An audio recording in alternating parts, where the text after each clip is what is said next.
Bismillahirrahmanirrahim. Alhamdulillahirabbil alamin. Wassalatu wassalamu ala asyrafil anbiya'i wal mursalin Sayyidina Muhammadin wa ala alihi wa sahbihi ajma'in. Rabbi shrah li sadri wa yassir li amri wahlul 'uqdatam min lisani yafqahu qawli. Subhanaka la ilma lana illa ma 'allamtana innaka antal alimul hakim. Wa sallallahu ala sayyidina Muhammadin wa ala alihi wa sahbihi wasallam. Alhamdulillahirabbil alamin. Para penonton yang dirahmati Allah sekalian, Assalamualaikum warahmatullahi wabarakatuh.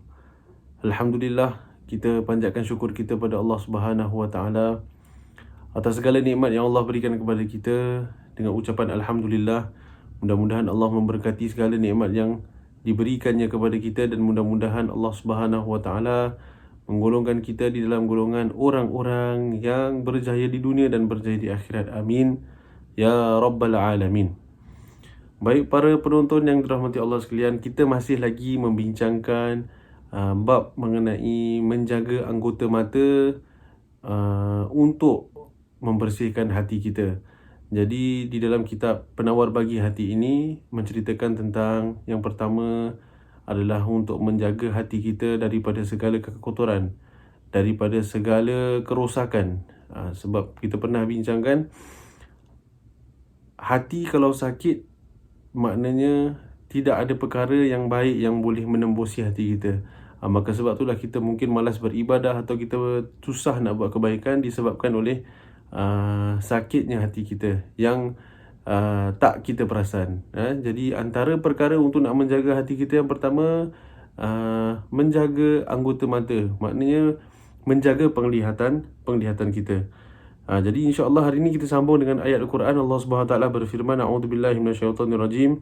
Qul lil mu'minina yaghuddu min absarihim wa yahfazu furujahum dzalika azka lahum innallaha khabirum bima yasnaun.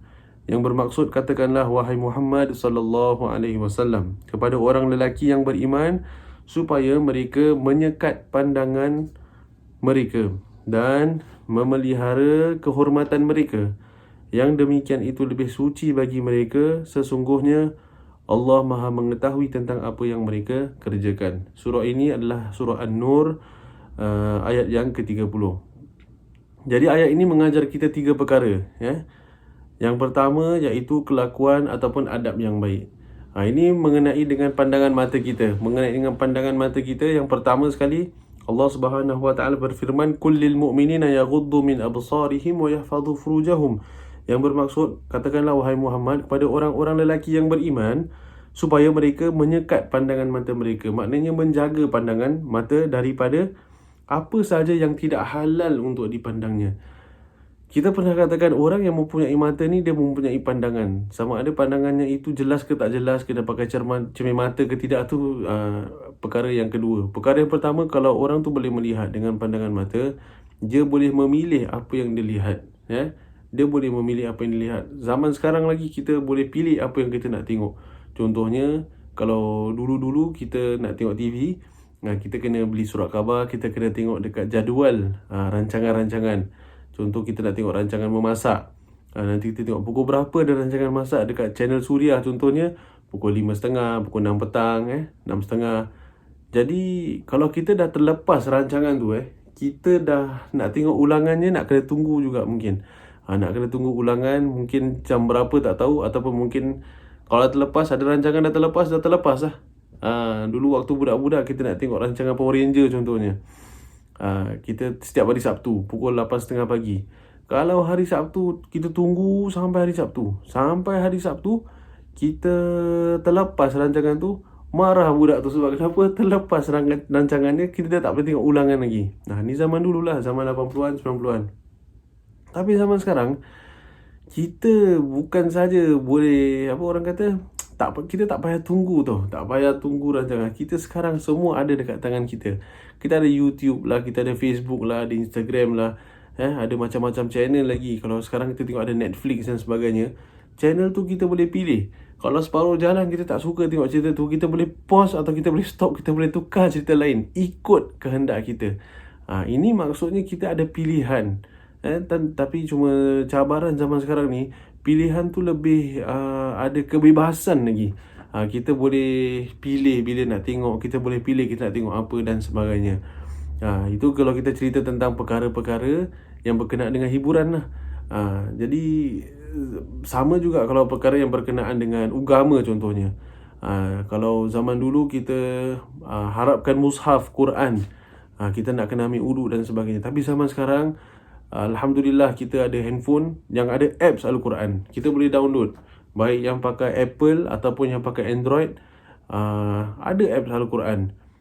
Jadi mungkin dulu dekat dalam MRT, dalam bas, segan kita nak pegang mushaf. Nanti orang ingatkan kita action baik. Orang ingatkan ini kita action alim lah orang ni. Dia pegang Quran. Mungkin segan nak pegang Quran, maka tinggalkan terus. Tapi zaman sekarang kita pakai handphone. Handphone screen pun ada macam-macam kan. Ada yang apa orang kata tinted, yang orang sebelah tak boleh nampak apa yang dia tengok dan sebagainya. Jadi tengok rupanya dia tengah baca Al-Quran. So sama juga, maknanya ada kebebasan, ada pemilihan. Jadi kat sini ayat Allah Subhanahu Wa Taala memberitahu kepada orang-orang mukmin supaya menjaga pandangan mata kita daripada melihat yang tidak halal. Maknanya melihat perkara yang haram lah. Maksudnya kalau kita lihat perkara yang haram, maka ia akan mengganggu ataupun ia ada kesan kepada hati kita. Itu maksudnya. Ada kesan terhadap hati kita. Contoh kita tengok perkara yang maksiat contohnya. Kita tengok perkara maksiat tu ada terkesan dalam hati kita. Seorang pernah diceritakan seorang alim, dia melarang anaknya untuk melihat apa ni. Maaf cakap ni, kalau cakap mungkin ada yang tersinggung, tapi tak apalah, kita cerita aje. Kita cerita. Dia melarang anaknya untuk tengok orang hisap rokok. Orang hisap rokok dia larang. Masya Allah. Sebab apa? Sebab nak menjaga matanya tu. Baru hisap rokok tau. Bukan hisap dada ataupun tengok benda-benda yang lain. Sampaikan begitu sekali untuk nak menjaga penglihatan mata. Jadi ada cerita lain juga yang ceritakan oleh para alim ulama kita mengenai seorang yang dikahwinkan. Dia kata ceritanya panjang lah. Ceritanya panjang mengenai seorang yang termakan sebiji apple. Dan kemudian bila dia termakan separuh jalan tu, baru dia terlintas dalam fikiran dia, aku makan apple ni siapa punya ni kan. Kita kalau nampak makan, kita dah tak kisah siapa punya. Nampak kita main pantai rezeki je. Ni rezeki ni Tuhan kasih ni. Nampak makanan kat tepi jalan, bukan tepi jalan nampak ni orang tak habis. Ni rezeki ni. Kita terjumpa duit, rezeki ni. Main rezeki aja. Semua benda rezeki. Tapi orang ni Masya Allah ni zaman dulu dia termakan apple. Dia nampak apple hanyut dekat sungai. Dia ambil, dia lapar, dia makan. Separuh jalan dia makan, dia terfikir, terlintas, ni kalau apple ni aku makan siapa punya, sebab dia daripada sungai. Maknanya hanyut dekat sungai. Jadi dia ikut jalan balik. Kemudian kebetulan nampak ladang, ataupun orang kata ladang apple lah. Dan terlintas dalam fikirannya, kalau ada ladang apple maknanya ada tuan dia. Maka dia cari tuan dia. Akhirnya tuan dia jumpa. Dan bila dia jumpa, dia minta halal. Tuan, saya ni mungkin dah termakan apple daripada tuan punya ladang, tapi dia hanyut dekat sungai. Saya jalan ikut balik, kemudian ternyata apple ni kepunyaan tuan. Jadi nak minta tuan halalkan tak? Jadi tuan punya apple ni kata apa? Aku boleh halalkan, tapi dengan syarat kau kena kerja dekat ladang ni selama setahun. Orang ni saking nak dapat halal, maka dia kerja dekat tempat ladang tu selama setahun. Ini cerita dia panjang kita pendekkan. Tapi kita tengok macam mana orang punya nak orang kata betul-betul nak dapatkan halalan thayyibah. Sebab orang tu kalau tak halalkan, walaupun apple tu halal, tetapi kepunyaan ataupun milik orang, kemudian bila kita minta halal, orang tu tak halalkan, maka tak halal jadinya, walaupun dia apple. Apatah lagi kalau makanan yang haram. So 1 tahun. Kemudian lepas tahun, dia tanya tuan dia, tuan ni setahun saya dah kerja ni, agak-agak ni apple yang saya makan setahun lepas tu halal tak? Tuan tu kata apa? Kena kerja lagi setahun. Kena kerja lagi setahun, maknanya 2 tahun. Dah habis 2 tahun, dia tanya, tuan, apple yang saya makan 2 tahun lepas tu halal tak? Kalau kita dah lupa, dah sudahlah. Pasal apa? Kira dia kerja tu kira untuk hanya nak dapatkan halal yang dia dah makan. Not even the whole apple. Bukan sebiji apple tu semua dia makan. Baru sikit, berapa gigit aja dia makan.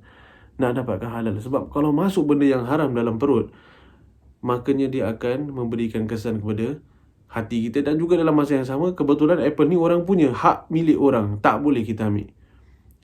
Jadi kemudian dah 2 tahun, dah ke tahun yang ketiga, dia minta halal. Kemudian ternyata tuan tu suruh kerja lagi. Maknanya 3 tahun dia kerja untuk nak mendapatkan halal Apple tersebut.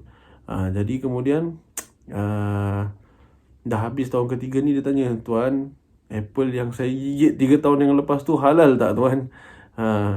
Dah 3 tahun ni dia kerja. Masya Allah, kita tengok kehebatan orang-orang yang ada ilmu. Jadi kemudian tuan ni kata apa? Boleh, insya-Allah halal, tapi dengan syarat. Dia tanya, "Aku kena kerja lagi setahun ke?" Dia kata, "Tidak, kau kena kahwin dengan anak perempuan aku." Yang lelaki ni dia tertanya, "Aku 3 tahun kerja kat sini, aku tak pernah tahu pun yang tuan punya Apple ni ada anak perempuan." Jadi perkahwinan ni tu untuk nak berkahwin ni satu pemilihan yang besar sebenarnya, bukan satu pemilihan yang kecil. A big decision. Jadi kemudian orang lelaki ni kata, "Alamak, macam mana nak kahwin, tak pernah nampak anak perempuan dia, tak tahu macam mana rupanya dan sebagainya." Lepas tu tuan ni katalah, "Anak perempuan aku ni dia pekak. Pula tu dia bisu. Pula tu dia buta." La ilaha illallah. Dah lah kena kerja 3 tahun.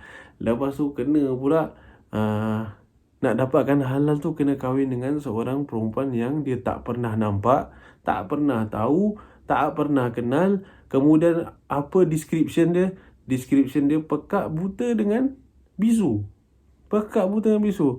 Ni abang-abang ni yang nak dirikan rumah tangga ni, tanya-tanya orang tuanya ada pilihan ke tak. Nanti lepas tu boleh sekarang tengok gambar dekat handphone. Boleh tengok sikit lah gambar dekat Instagram dia, dekat Facebook dia. Agak-agak kalau berkenan baru dia DM, baru dia PM kalau berkenan. Lepas tu nanti dah kenal sekejap, lama macam tak betul pula orang ni kan, contoh. Lepas tu dia stop lah. Kita ada pilihan kan. Tapi orang ni dia tak ada pilihan. Sebab apa? Dia nak dapatkan halal tu, dia kata okey lah dah kata bekak, bisu dengan buta, nak buat apa kalau tak halal lah. Akhirnya dipendekkan cerita, makanya mereka bernikah. Mereka berkahwin. Tapi lepas tu kemudian bila malam yang pertama dia masuk dalam ruang bilik tu, terkejut dia dan keluar dia balik daripada bilik tersebut. Dia ada jumpa dengan Tuan Apple tu. Dia cakap, "Tuan, saya minta maaf banyak-banyak, saya rasa saya salah bilik dah." Dia kata, "Saya salah bilik." Lepas tu tuan tu kata, "Kenapa salah bilik pula?" Dia kata, "Sebab tuan kata orang rumah saya, anak tuan itu seorang yang buta, seorang yang pekak, seorang yang bisu. Tapi yang dekat dalam ni bukan orang yang tuan cakap tu. Sebab Masya Allah cantik lah kira, sempurna." Akhirnya Tuan Apple tu kata, "Itulah anak perempuan aku. Yang aku kata dia pekak itu maknanya tidak pernah mendengar apa-apa perkara yang maksiat. Dan aku katakan dia buta itu dia tak pernah melihat perkara-perkara yang tak baik, perkara-perkara yang maksiat. Dan aku kata dia bisu itu sebab tak pernah satu kali pun seumur hidup aku, selama aku besarkan dia, aku mendengar kata-kata yang tidak baik, melainkan bacaan-bacaan pujian-pujian Allah SWT dan juga Al-Quran keluar daripada mulutnya, lidahnya." Jadi maknanya itulah yang dikatakan, orang kata apa, yang terjaga. Maknanya betul bapaknya ni jaga anaknya daripada segala perkara-perkara yang tidak baik di sekelilingnya. Dan itu reward ataupun itu hadiah atas kesabaran orang lelaki tadi yang nakkan halal. Maknanya orang ni dia nak test lelaki ni, pasal dia nak kahwinkan anak dia. Jadi susah untuk dia nak kahwinkan dengan lelaki-lelaki yang mungkin yang ada pada waktu tersebut dalam kampungnya lah. Jadi dia tengok lelaki ni sekadar berapa kunyahan Apple saja dia nak minta halal, sampaikan dia sanggup kerja dengan aku selama 3 tahun, tak ada tak ada hok. Jadi mungkin dia lah yang sesuai untuk anak perempuanku. Dan ada berbeza pendapat ulama mengatakan sama ada cerita ini yang bernikah tu antaranya adalah ibu dan bapa kepada Imam Abu Hanifah, iaitu Imam Hanafi. Dan ada ulama berpendapat itu adalah ibu dan bapa kepada Syekh Abdul Qadir Al-Jailani. Ada dua beza pendapat ulama. Ada kata tu ibu dan bapa kepada Imam Abu Hanifah. Ada yang mengatakan ibu dan bapa kepada Syekh Abdul Qadir Al-Jailani. Pucuk pangkalnya itu adalah cerita orang-orang soleh, orang-orang baik. Kita zaman sekarang banyak kita terdedah dengan nampak-nampak perkara yang maksiat dan sebagainya. Jadi kita try as best as possible. Kita cuba sedaya upaya untuk menjagalah. Kalau kita dah ternampak satu kali tu, dimaafkan. Tapi kemudian kalau boleh kita elakkan lah. Kita jangan lihat. Jadi daripada ayat Quran yang mula-mula tadi kita bincangkan, Allah SWT memberitahu supaya orang-orang beriman menjaga pandangan mereka, kerana menjaga pandangan itu zalika azka lahum, kata Allah SWT. Yang demikian itu lebih suci bagi mereka. Kerana apa? Dia membersihkan diri dari dosa dan memperbanyakkan amalan kebaikan. Maknanya you tak commit buat salah, dalam masa yang sama you melakukan benda yang baik. Tak melihat perkara yang haram itu perkara yang baik, melihat perkara yang haram itu benda yang dosa. Jadi Allah SWT kata dengan Nabi Muhammad SAW, pesan kepada orang lelaki mukmin, jaga pandangan mereka, jaga pandangan mata, kerana menjaga pandangan mata itu zalika azka lahum, itulah yang lebih suci bagi mereka. Innallaha khabirum bima yasnaun, sesungguhnya Allah Maha mengetahui tentang apa yang mereka kerjakan, iaitu secara luar dan secara dalam. Ini maknanya Allah warn, Allah memberikan amaran, Allah cakap, beritahu pada orang lelaki mukmin, jaga pandangan, kerana itu yang lebih baik, itu yang lebih suci bagi mereka, dan Allah Maha mengetahui apa yang mereka kerjakan. Jadi sama ada kerja tu amal soleh ataupun tidak, Allah Maha mengetahui. Dan kata Sayyidina Umar di sini, izzud dunya bil mal wa izzul akhirati bi salihil a'mal, iaitu kemuliaan dunia dengan harta, sedangkan kemuliaan akhirat dengan amal soleh. Orang dekat dunia mulia dengan hartanya, dengan kekayaannya, tetapi di akhirat orang mulia dengan amal solehnya. Jadi kat sini kita dapat apa orang kata, pengajaran ataupun sedikit sebanyak hikmah lah, supaya kita dapat menjaga mata kita, dan juga kita bantu untuk menjaga, bagi kaum-kaum wanita, bantu untuk menjaga pandangan orang lelaki. Sebab itulah nak kena tutup aurat. Orang tanya apa hukum tutup aurat? Hukumnya wajib. Hukum tutup aurat wajib. Wajib maknanya mesti buat, kalau tak buat berdosa. Orang tanya, Ustaz, apa hukum pakai tudung? Pakai tudung hukumnya harus. Tadi kata wajib, sekarang kata harus pula. Pakai tudung tu harus, tutup aurat tu wajib. Kenapa? Sebab kalau kita tak tutup pakai tudung, kalau kita cakap tutup pakai tudung tu wajib, kalau satu hari abang Foodpanda datang, kita yang orang perempuan tak sempat nak capai tudung, tak sampai nak capai telekung, kita tutup dengan tuala je. Berdosa kita tutupkan tuala. Kalau kita cakap pakai tudung tu wajib, sebab tu yang kita tutupkan tuala, sebab tu maknanya tutup aurat itu hukumnya wajib. Nak tutup pakai kotak ke, nak tutup pakai pintu ke, nak tutup pakai apa ke, itu terpulanglah kepada apa yang ada masing-masing lah. Itu sebagai satu, apa orang kata, pencerahan saja. Tutup aurat hukumnya wajib bagi lelaki dan juga bagi perempuan. Itulah sebabnya kenapa nak kena tutup aurat dengan betul. Tak boleh kita pakai yang orang kata menarik perhatian orang. Tak kira lah orang lelaki atau orang perempuan, apatah lagi kalau orang lelaki. Kadang-kadang orang perempuan pakai menarik perhatian orang perempuan juga. Sampaikan begitu sekali. Jadi nak cantik boleh, tapi secara orang kata apa, sederhana, dan tutup aurat itu adalah wajib, satu kemestian, tak buat berdosa. Jadi untuk sama-sama menjaga pandangan lelaki dan juga perempuan, supaya sama-sama tak dikira ataupun tak dihitung dosa-dosa kita di hadapan Allah Subhanahu wa Ta'ala. Jadi mudah-mudahan Allah Subhanahu wa Ta'ala menyelamatkan kita dunia akhirat, dan mudah-mudahan Allah SWT memberikan kita kesihatan, keafiatan, dan insya-Allah jika ada kelebihan waktu, kita akan menyambung pada waktu yang lain, insya-Allah. Wabillahi taufiq wal hidayah. Wassalamualaikum warahmatullahi wabarakatuh.